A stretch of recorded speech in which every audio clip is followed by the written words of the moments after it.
Olá, pessoal, muito prazer. É um momento da vida de fé.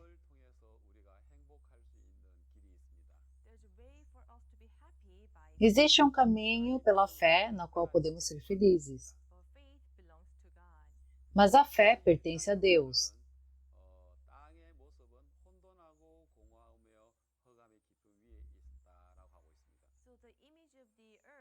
Por isso, em Gênesis capítulo 1, versículo 2, fala: A terra, porém, estava sem forma e vazia, havia trevas sobre a face do abismo.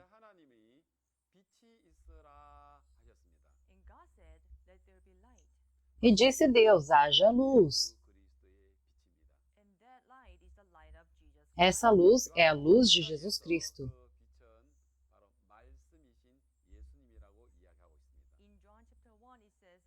Em João capítulo 1 diz que essa luz é Jesus, o Verbo.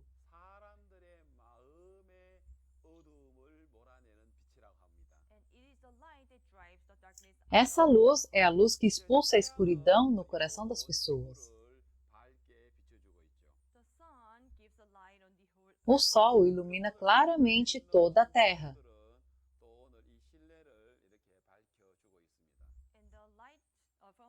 E toda a iluminação elétrica está iluminando esta sala.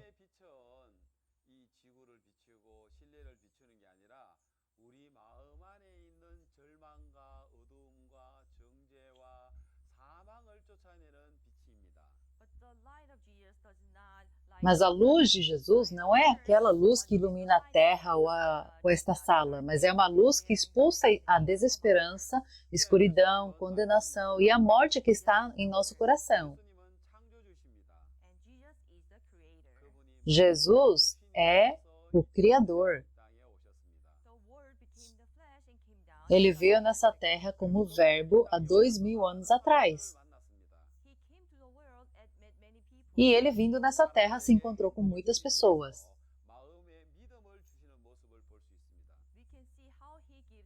E para dar a felicidade para as pessoas, ele concede a fé em seus corações.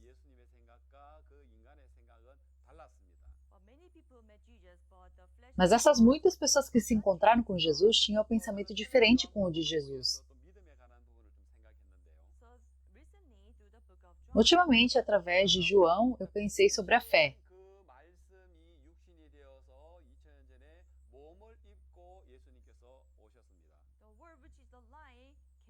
O Verbo, que é a luz, se tornou em carne, e há 2000 anos atrás Jesus veio em forma de carne.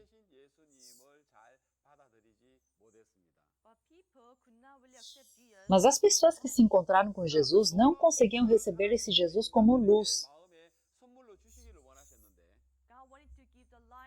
E Deus desejou nos dar de presente essa incrível luz em nossos corações.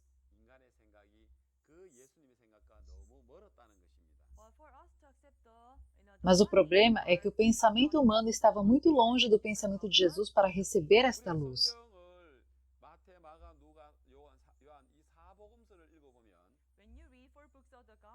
Quando lemos os 4 livros do Evangelho Mateus, Marcos, Lucas e João, então não há nada que o ser humano deva fazer para receber essa luz.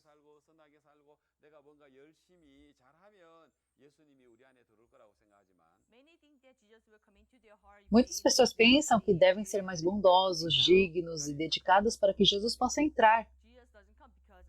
Mas não é pela bondade, não é se dedicando e sacrificando em ajudar muitas pessoas, não é implorando zelosamente para que entre,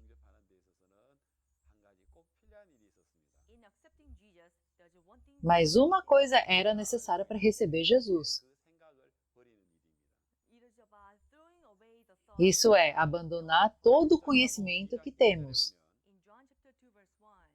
Em João capítulo 2, versículo 1,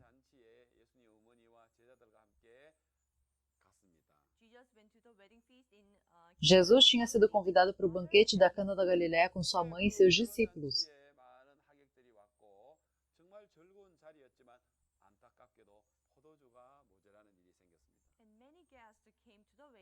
Estavam ali muitos convidados para a boda e era um momento muito divertido, porém, lamentavelmente, faltou vinho.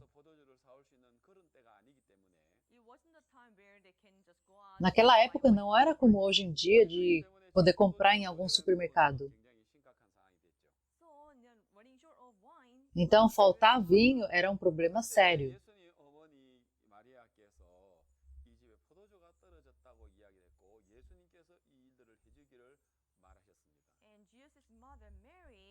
E nesse momento, a Maria, mãe de Jesus, disse que não tem mais vinho para que Jesus pudesse resolver este caso.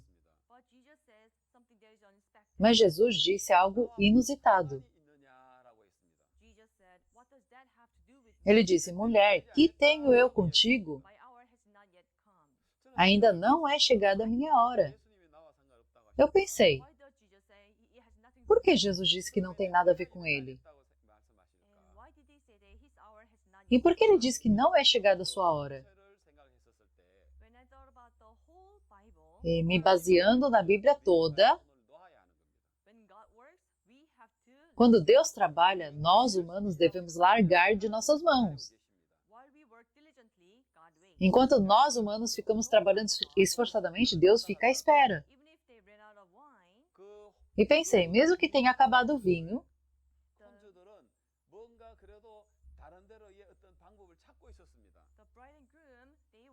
então os donos eles devem ter procurado outras soluções. Não, tá falando o quê? Deve ter mais, procura.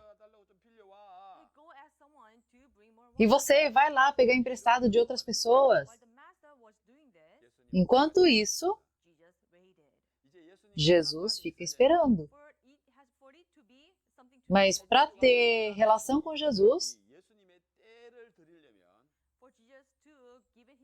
para poder dar o tempo a Jesus,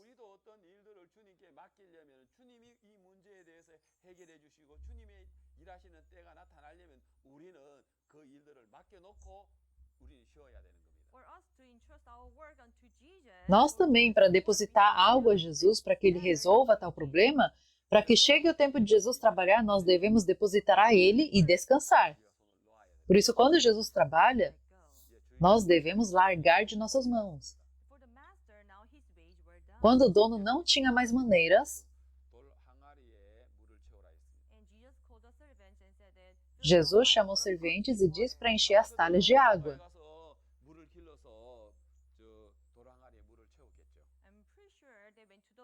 E eles devem ter pegado a água do poço para encher as talhas, né?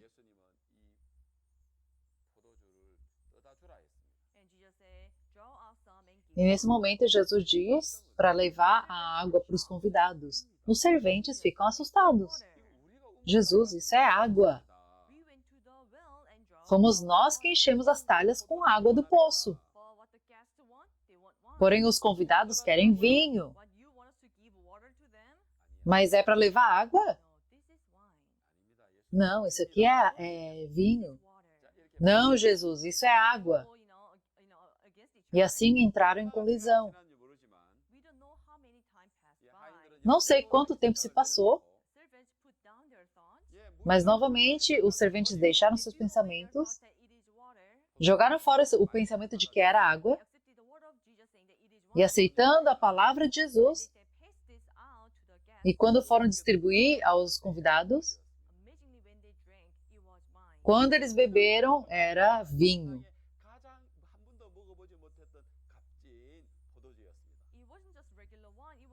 E não era um vinho qualquer, era um vinho valioso, o qual nunca haviam experimentado antes. Os serventes ficaram assustados. Nossa, era água. Como se tornou vinho? Esse foi o primeiro milagre de Jesus. As pessoas que se encontraram com Jesus, eles tinham um pensamento diferente com o de Jesus. Em João capítulo 3, tem o rabino, chamado Nicodemos. Ele era mestre em Israel e era um dos principais dos judeus. E ele foi à procura de Jesus de noite.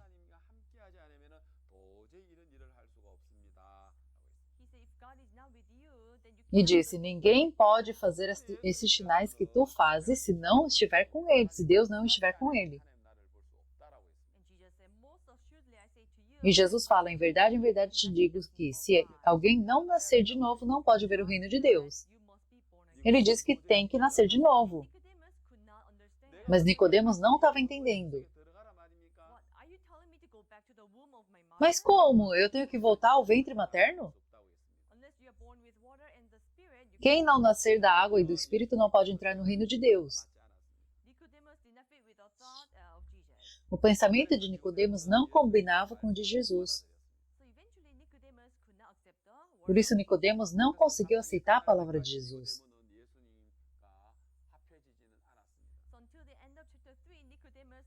E até o final do capítulo 3, Nicodemos não pôde se unir com Jesus. Desta forma, na Bíblia fala da mulher samaritana. Jesus falou sobre a água que jamais tornará a ter sede. No mundo existe esse tipo de água? Mas ela aceitou essa palavra do jeito que ela é.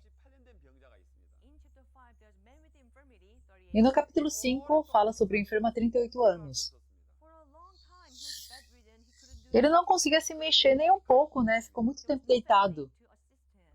Ele não tinha nem família para poder levantá-lo. Mas Jesus disse: levanta-te, toma o teu leito e anda. Pelo seu pensamento, mas como eu posso andar? Se ele confiasse no seu pensamento, ele não poderia obedecer, né, essa palavra de Jesus.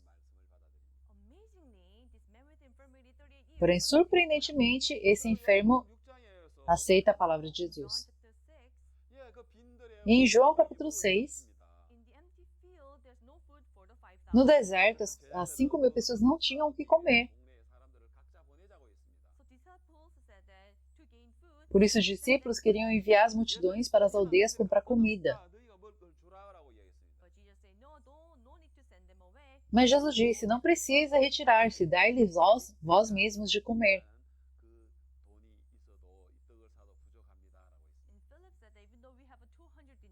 Nesse momento, Felipe disse: não lhes bastariam 200 denários de pão. Sim, esse é o cálculo exato. Mas André disse: está aí um rapaz que tem 5 pães de cevada e 2 peixinhos. Essa quantidade era a marmita de uma criança apenas para uma refeição. Mas Jesus disse: fazei assentar-se o povo.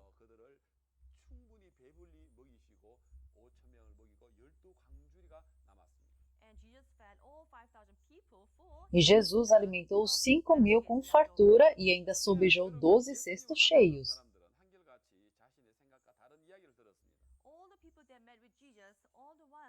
Todos que se encontraram com Jesus escutaram palavras diferentes de seus pensamentos. João capítulo 8 fala sobre a mulher adúltera. Ela foi flagrada em adulterando e pela lei de Moisés ela teria que ser apedrejada. Todas as pessoas estavam com as pedras nas mãos e ela teria que ser condenada. Mas Jesus veio e disse: aquele que dentre vós estiver sem pecado seja o primeiro que lhe atire a pedra. Ele acabou expulsando todos. E depois ele disse à mulher: nem eu tampouco te condeno. Como ele pôde dizer isso a ela? Realmente, o que Jesus dizia era totalmente diferente. Muitas pessoas estavam condenando-a, querendo atacar a pedra, mas Jesus disse que não a condena. E vou falar mais uma coisa. Em João capítulo 9, tem uma pessoa que nasceu cego.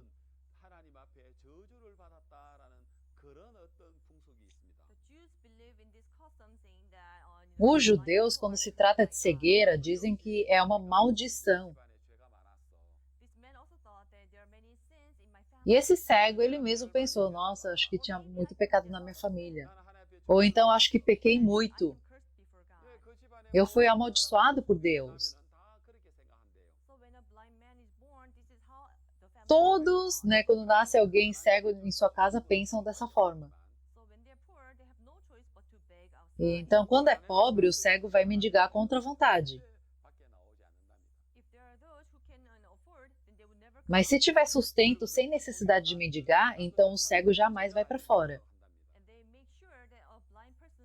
E fazem com que ninguém saiba que tem cego naquela casa. Porque se as pessoas souberem que tem cego, então aquela casa fica marcada como uma casa amaldiçoada por Deus. Por isso eles fazem o máximo para esconder que tem cego. Mas se é pobre, tem que ir e mendigar. Então, os discípulos perguntam a Jesus: Mestre, quem pecou para que nascesse cego? Seus pais? Ou este? O cego, ele tinha olhos fechados, mas escutou tudo. Ele também pensava dessa forma. Ele pensou durante toda a sua vida dessa forma.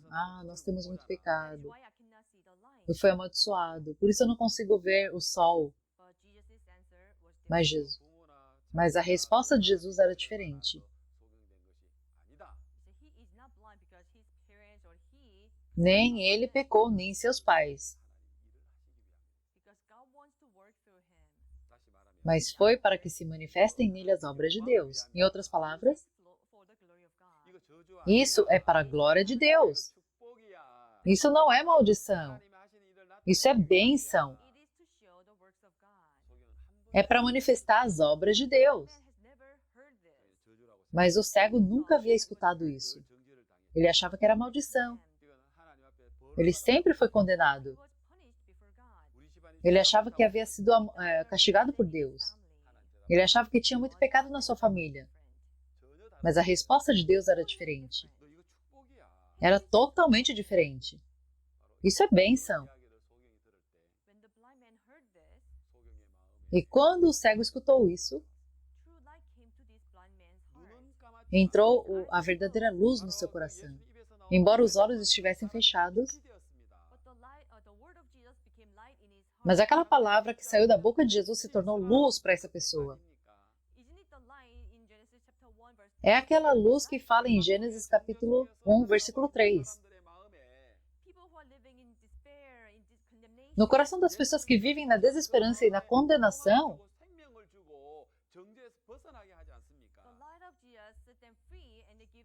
a luz de Jesus fornece a esperança, a vida e liberta da condenação. Sim, verdade. Veio a luz no coração do cego.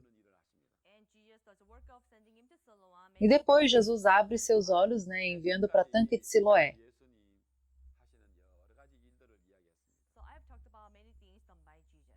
Até agora falamos sobre muitos trabalhos de Jesus.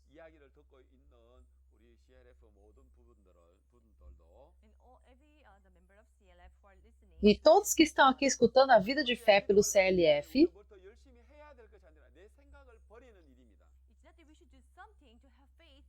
não devemos fazer algo para obter a fé, mas sim devemos abandonar nossos pensamentos, negar a nossa pessoa.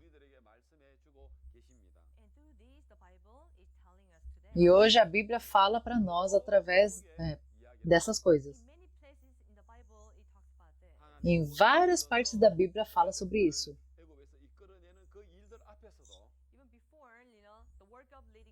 Até quando Deus chamou Moisés e tirou o povo de Israel do Egito, primeiro Deus fez o trabalho de trocar o pensamento de Moisés.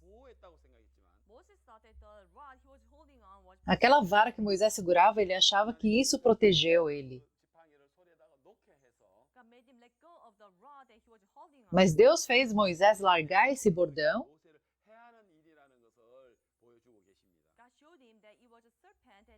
e mostrou que aquilo era uma serpente e que o feria. Moisés se assustou. Ele nunca tinha pensado nisso. E Moisés achava que sua mão era limpa. Ele achava que era limpo e santo o que ele fazia com suas mãos.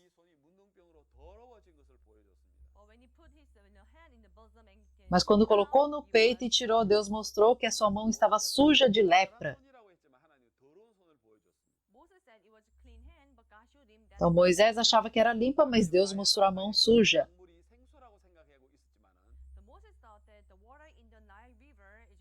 Moisés achava, que o rio Nilo era limpo, mas Deus mostrou que é sangue e morte.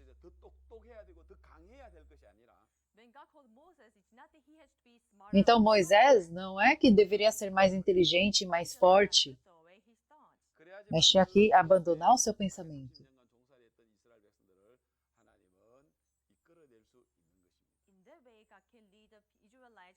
Só assim Deus poderia tirar o povo de Israel da escravidão de 430 anos. Então, quando Deus chamou Abraão, foi a mesma coisa.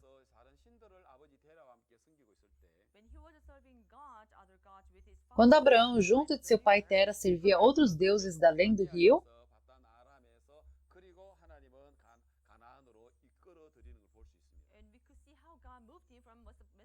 então, de Mesopotâmia a Padan-Arã, e depois Deus conduziu para Canaã.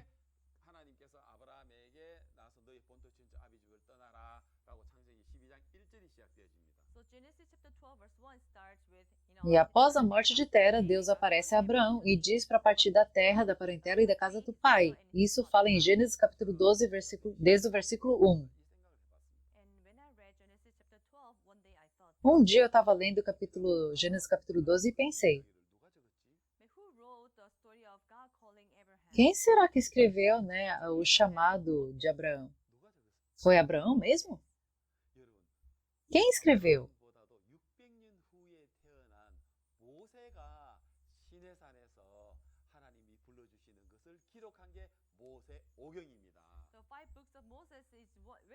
Então, Moisés, que nasceu 600 anos depois de Abraão, no Monte Sinai, ele escreve as palavras ditas por Deus, que foi o Pentateuco de Moisés.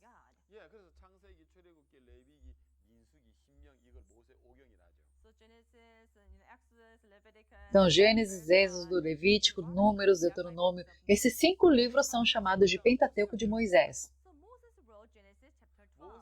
Então, quem escreveu Gênesis capítulo 12 foi Moisés. Mas Moisés estava onde? Acho que estava na cintura de Abraão, né?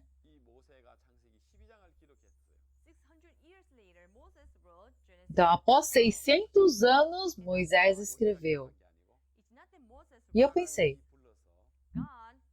não foi Moisés, foi o que Deus falava. Deus escreveu através da mão de Moisés. Então, quando Deus nos fala sobre a fé através de Abraão, sobre qual parte da fé ele desejou nos ensinar? O que Abraão fez para ser abençoado por Deus?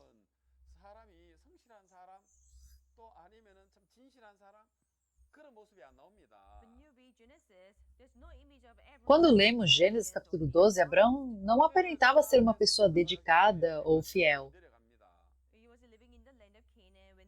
Ele vivia em Canaã, mas devido à fome foi para o Egito.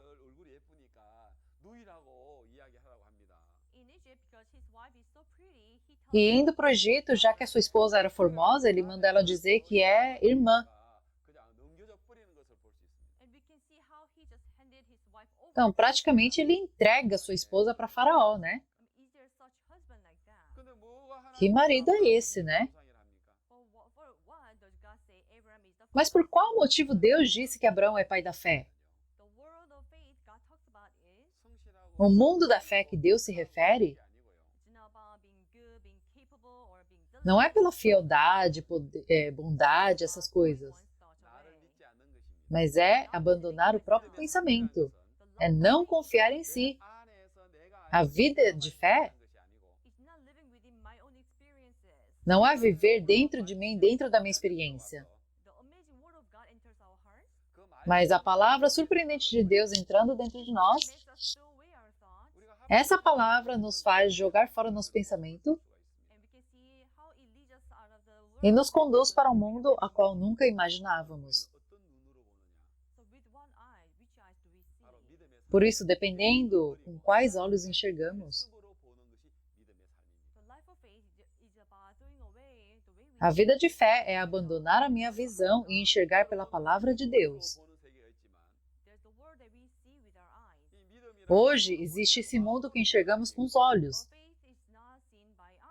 mas a fé não se enxerga com os olhos, mas sim pelo coração.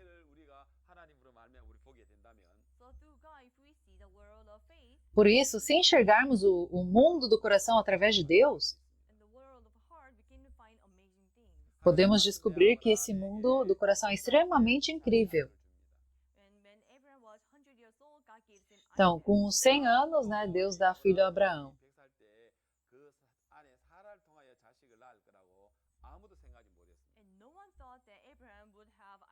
Ninguém tinha imaginado que Abraão, aos 100 anos, teria um filho de Sara.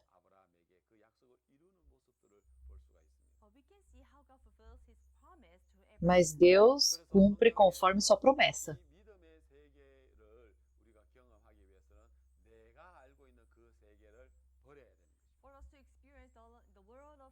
Por isso, para podermos experimentar o mundo da fé, temos que abandonar aquele mundo que conhecemos. Vocês querem experimentar a fé? Então, abandonem aquilo que estão segurando. E nesse momento, Deus trabalha surpreendentemente através de nós.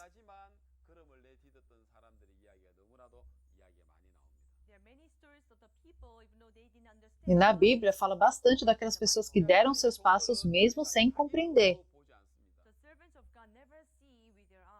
Os servos de Deus não olham mais com seus próprios olhos. Na Bíblia, a gente vê que o apóstolo Paulo fez muitas coisas,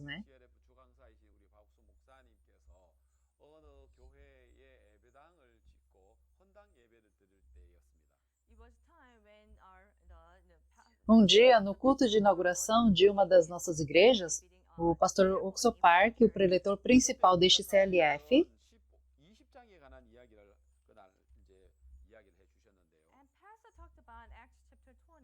ele pregou sobre Atos capítulo 20. Aqui no capítulo 20, do versículo 7 ao 12, fala sobre o jovem chamado Eutico. Durante o prolongado discurso de Paulo, ele estava sentado na janela cochilando.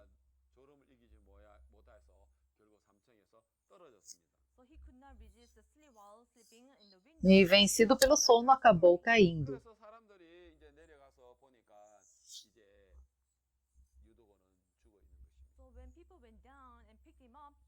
E as pessoas desceram e viram que Eutico estava morto. E aí as pessoas disseram, Eutico morreu. Como isso foi acontecer? Ai, Deus, por que o senhor fez isso?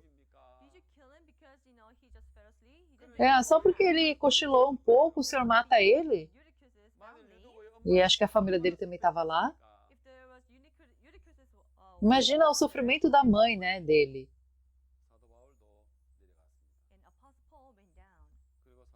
O apóstolo Paulo também desceu e viu o Eutico. Sim, estava morto.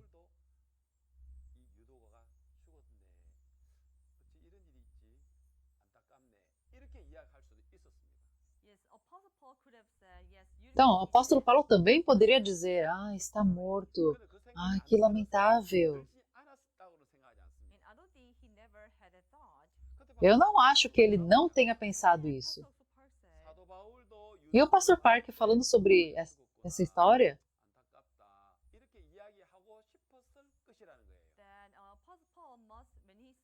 ele diz que talvez o apóstolo Paulo também quisesse dizer que lamentável, ele morreu. Mas o apóstolo Paulo não disse isso. Ele disse, não vos perturbeis. Ele está vivo. A vida nele está.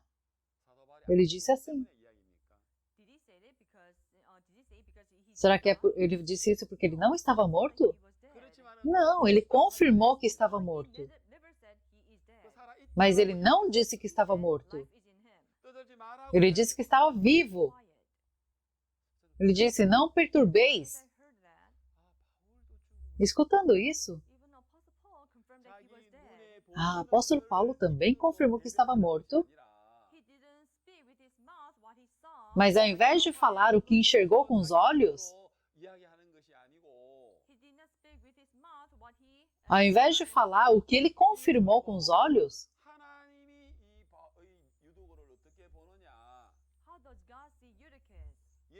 apóstolo Paulo, ele pensou como Deus vê. Se Jesus estivesse aqui, o que Jesus diria? E o apóstolo Paulo falou aquilo. Isso é exatamente vida de fé. Não digam aquilo que vocês enxergam. Se está difícil, não digam que está difícil. Mas temos que ver como Deus está dizendo.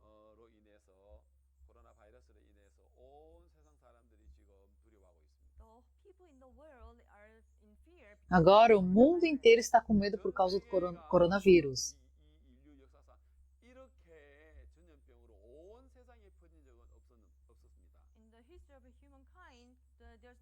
Até então, nunca houve uma doença que tenha se espalhado pelo mundo inteiro.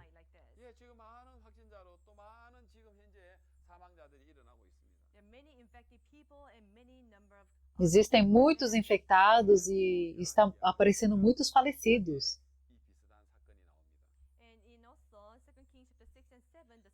Na Bíblia, em 2 Reis, capítulo 6 e 7, fala algo semelhante.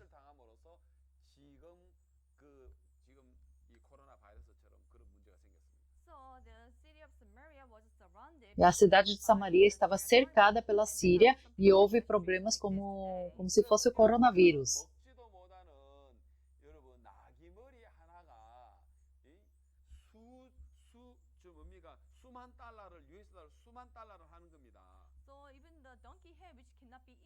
Então, na Bíblia, a cabeça de um jumento que nem podia se comer era vendido por milhões de dólares.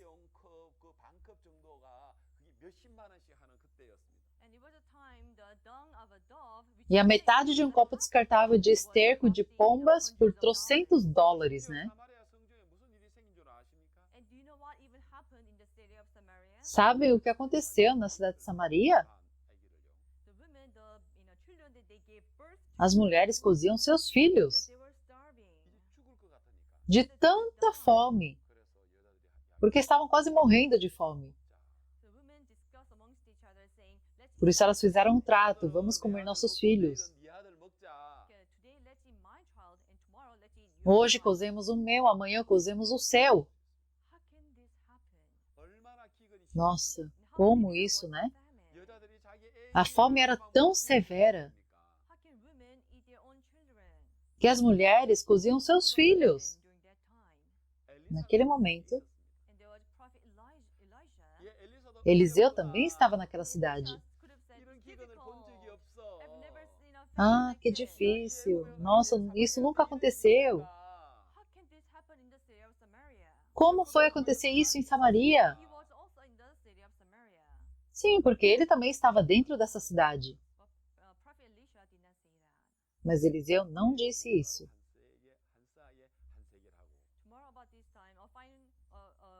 Ele disse, amanhã a estas horas mais ou menos dar-se um alqueire de flor de farinha por um ciclo.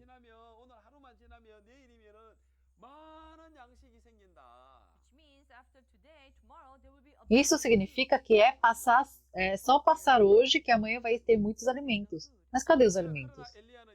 Não tinha alimento. Mas Eliseu disse, ele não falou aquilo que enxergou com os olhos. E ele clamou com suas palavras. Assim, quando não existia nada no mundo, Deus disse, voem pássaros nos céus. Haja peixes nos rios e mares.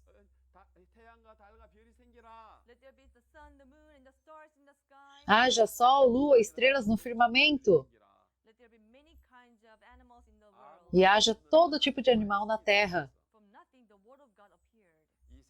Não existia nada, mas a palavra de Deus se manifestou e encheu o mundo inteiro. Deus trabalha pela palavra.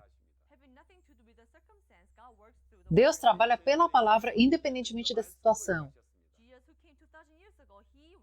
Jesus, que veio há 2000 anos atrás, também trabalha pela palavra.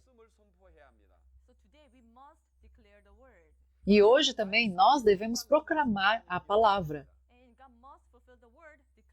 E Deus deve cumprir a palavra que proclamamos. Eliseu também clamou. E Deus cumpriu aquilo que ele clamou.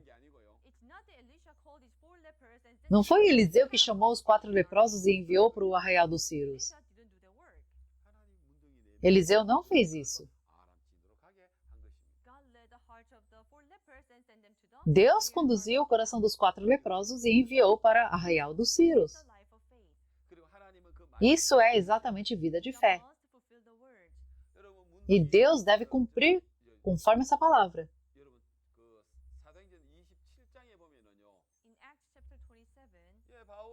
Em Ateus capítulo 27,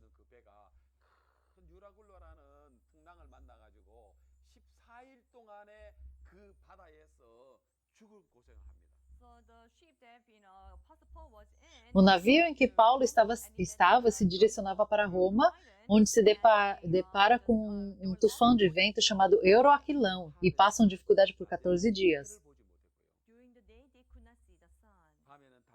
Não se via o sol durante o dia, e nem a lua e as estrelas durante a noite.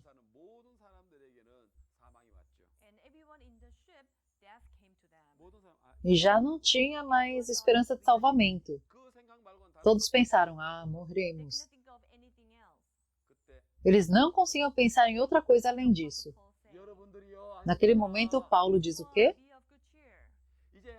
Portanto, senhores, tende bom ânimo. Deus disse que nos salvará. Pois eu confio em Deus. Mas ele disse isso quando a tempestade acalmou? Quando ele disse para ter bom ânimo? Não. A tempestade continuava do mesmo jeito. Isso é exatamente vida de fé. Até para receber remissão dos pecados é o mesmo. A gente não pecar, porque a gente tinha uma vida santa. Não foi por isso que somos justos, santos. Nós nascemos pecadores. E até agora vivemos pecando e pecaremos. E somos pessoas propensas a pecar. Por isso muitos dizem que são pecadores. Quer dizer, estão dizendo a situação. Mas nós devemos falar o quê? Uma pessoa da fé fala o que Deus fez. O que Jesus fez na cruz. E o que a Bíblia diz para nós hoje. Nós temos que nos concentrar nisso. Mas muitos vivem dentro de seus pensamentos. Eu estou responsável, pela África Oriental e Austral. Por isso eu vou para a África, muitas vezes por ano.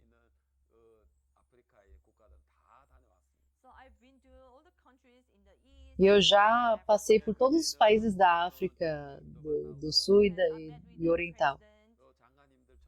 E encontro os presidentes, encontro também os ministros, da educação, da juventude.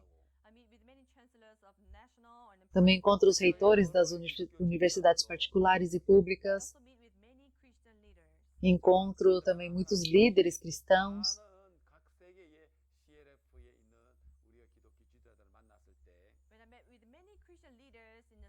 E todas as vezes que eu encontro os líderes cristãos,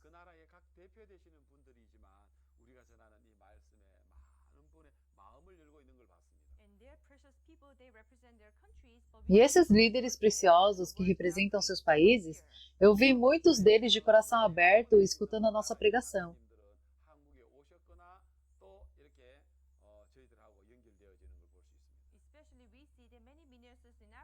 E a maioria dos ministros dos países da África já visitaram a Coreia e estão conectados conosco.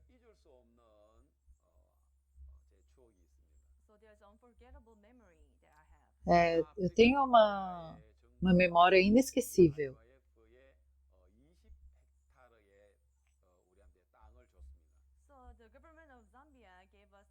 O governo da Zâmbia doou 20 hectares de terreno para a YF.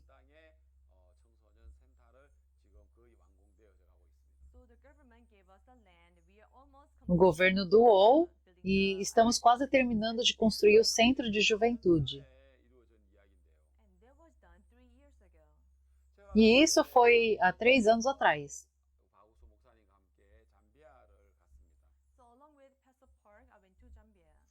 E naquele tempo, eu fui, para a Zâmbia junto com o Pastor Park. E no dia da cerimônia de início das obras de construção, junto do Sr. Presidente Edgar Lungu e o nosso pastor fundador,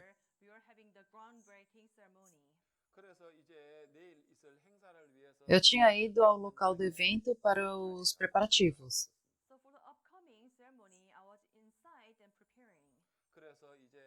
E os sapadores da Zâmbia estavam fazendo caminhos.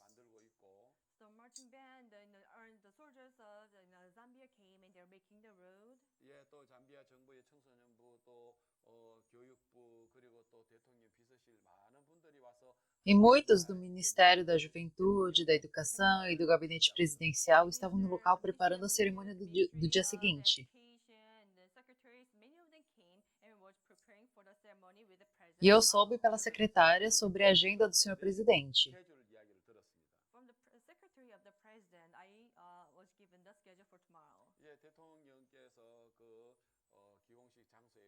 Então, quando o Sr. Presidente chegasse ao local da cerimônia, o Sr. Presidente e o Pastor Park poderiam se encontrar.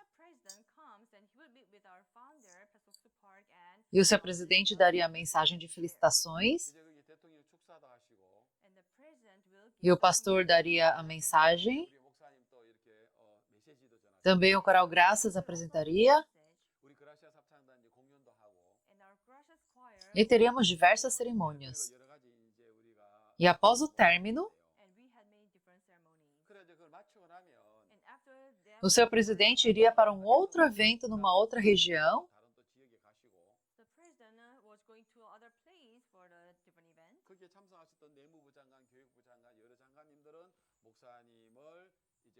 E o ministro do Interior, da Educação e vários outros ministros que estariam no local convidariam o pastor para uma recepção no hotel.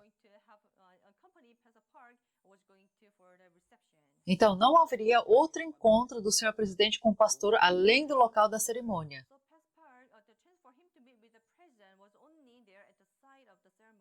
E daí eu voltei, para o local do evento.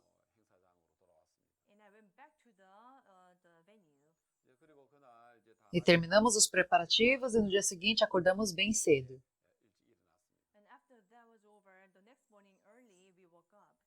E tivemos reunião de manhã, fizemos oração.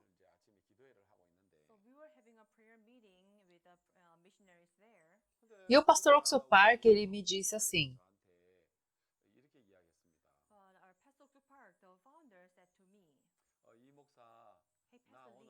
olha, pastor Lee, hoje, quando eu me encontrar com o seu presidente, eu quero pregar o evangelho para ele. E naquele momento eu pensei por dentro: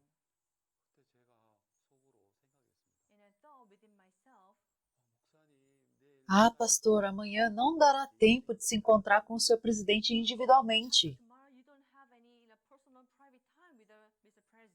Não haverá outro momento a não ser no local no encontro formal da cerimônia. Porque eu já havia escutado sobre a agenda do seu presidente.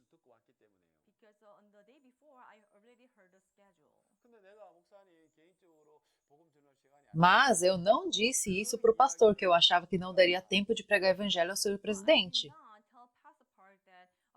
E eu só disse, sim, pastor.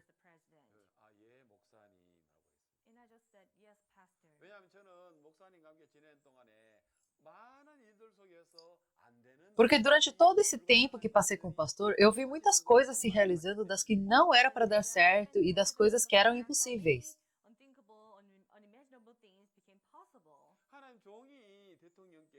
E diante da palavra do servo de Deus que desejava pregar o evangelho ao senhor presidente, eu não poderia dizer, não, pastor, não dá tempo. E naquela manhã tivemos um momento de oração. E depois de tomar o café da manhã, fomos até o local da cerimônia.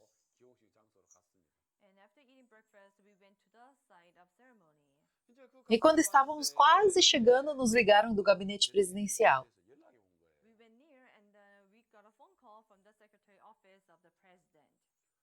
Disseram que o caminho do local da cerimônia ainda não estava acabada.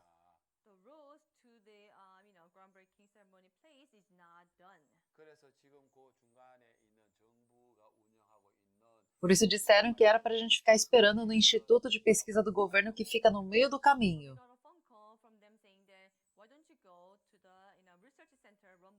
E estávamos ali durante uns 20 minutos esperando.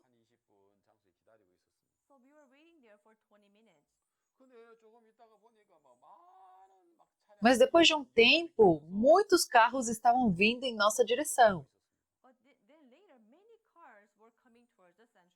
E quando vimos, era o senhor presidente. Porque o senhor presidente também não poderia entrar no local da cerimônia.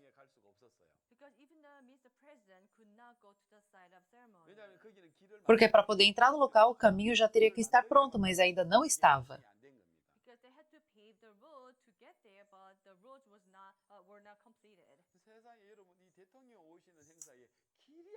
Nossa, deixar o presidente esperando porque o caminho ainda não estava pronto. Isso é algo impossível de acontecer, né?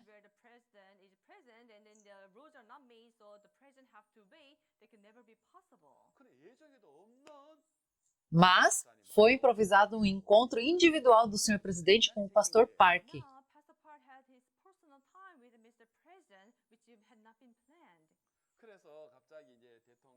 Por isso, de repente, o senhor presidente, o ministro do Interior, da Juventude, entraram no hall.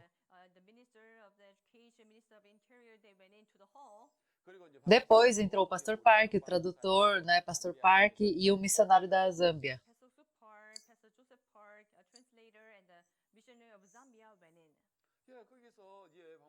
E o pastor entrando e logo após saudar, ele pregou o evangelho.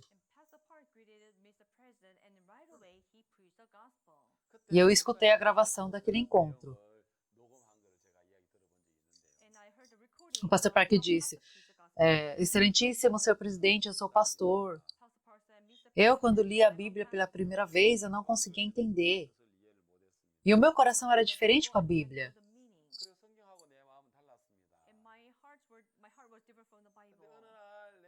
Mas um dia acabei lendo na Bíblia que por meio de Jesus fomos justificados. Até então eu achava que era pecador. Mas aceitando esta palavra no meu coração, o meu coração se tornou um com Jesus. E a partir daquele momento, Deus começou a me transformar. E assim ele pregou o evangelho. Mas o incrível é que o senhor presidente escutou aquela palavra com muita seriedade. O senhor presidente quase não se pronunciou e continuamente o pastor pregou a palavra. O senhor presidente ficou muito feliz. Depois eu fiquei sabendo que a primeira coisa que o senhor presidente fez no Palácio Presidencial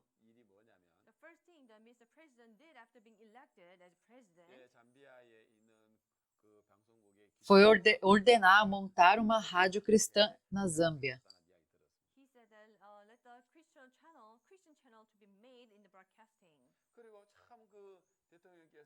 E esse presidente é uma pessoa que ama a Deus e deseja ouvir a palavra de Deus. Ele ficou muito feliz com a palavra que o pastor pregou.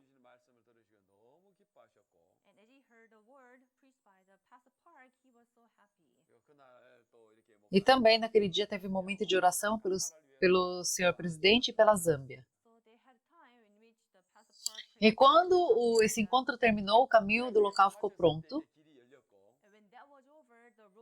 E mais ou menos 1.000 pessoas estavam participando do evento. Aquele evento foi muito agradável. O seu presidente ficou muito feliz. E aquele local ficou com um clima de festival. E o Coral Graças cantou o hino nacional da Zâmbia 2 vezes. E todos os jovens, que participavam ficaram muito felizes.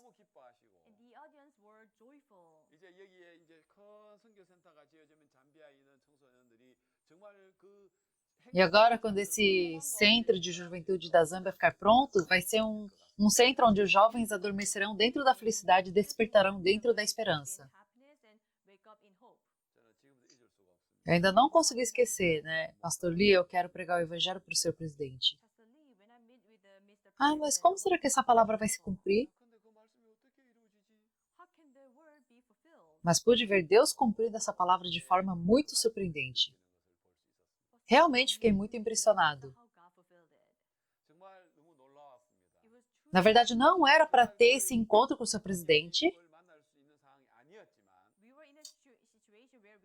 Assim como Eliseu clamou, amanhã às 10 horas, mais ou menos, dar-se um alqueire de flor de farinha por um ciclo.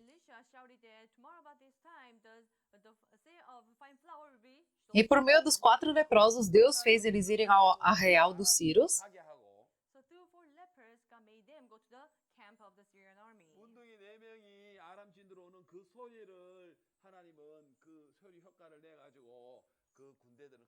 E Deus fez com que aquele povo fugisse, devido ao efeito do ruído de carros e de cavalos e de um grande exército.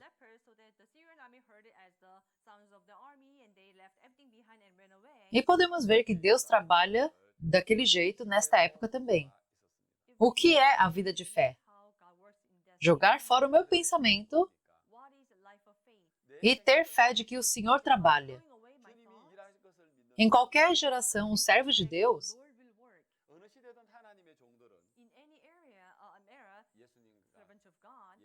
ao invés de falarem conforme a situação, eles proclamam a palavra de Deus. E o nosso amado Senhor, através do CLF,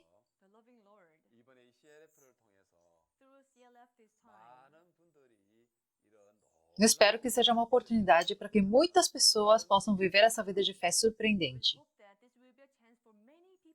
Eu espero que todos vocês que estão participando do CLF sejam felizes e que vocês possam ter um momento abençoado.